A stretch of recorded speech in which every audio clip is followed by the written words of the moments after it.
I'm going to show you how I made my jogger pants. First I start with this knit fabric with the lightning bolts on it, and I'm going to iron it to try and get out any of the creases that there may be from the factory. And then I'm using a pattern, so I'm going to follow the instructions to lay out my pattern pieces. And I'm going to use these candles as paperweights to hold down the pattern. And I cut following the lines to the size that I need.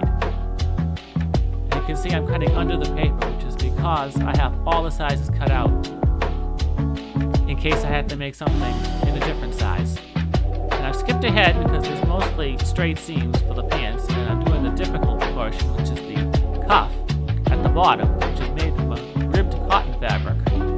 And as you can see, I'm using a lot of pins because I have to stretch the fabric as I go. Now I've taken the deck off my sewing machine, which is supposed to make it easier to do hems, but as you can see, this cuff was particularly small and it was slow going.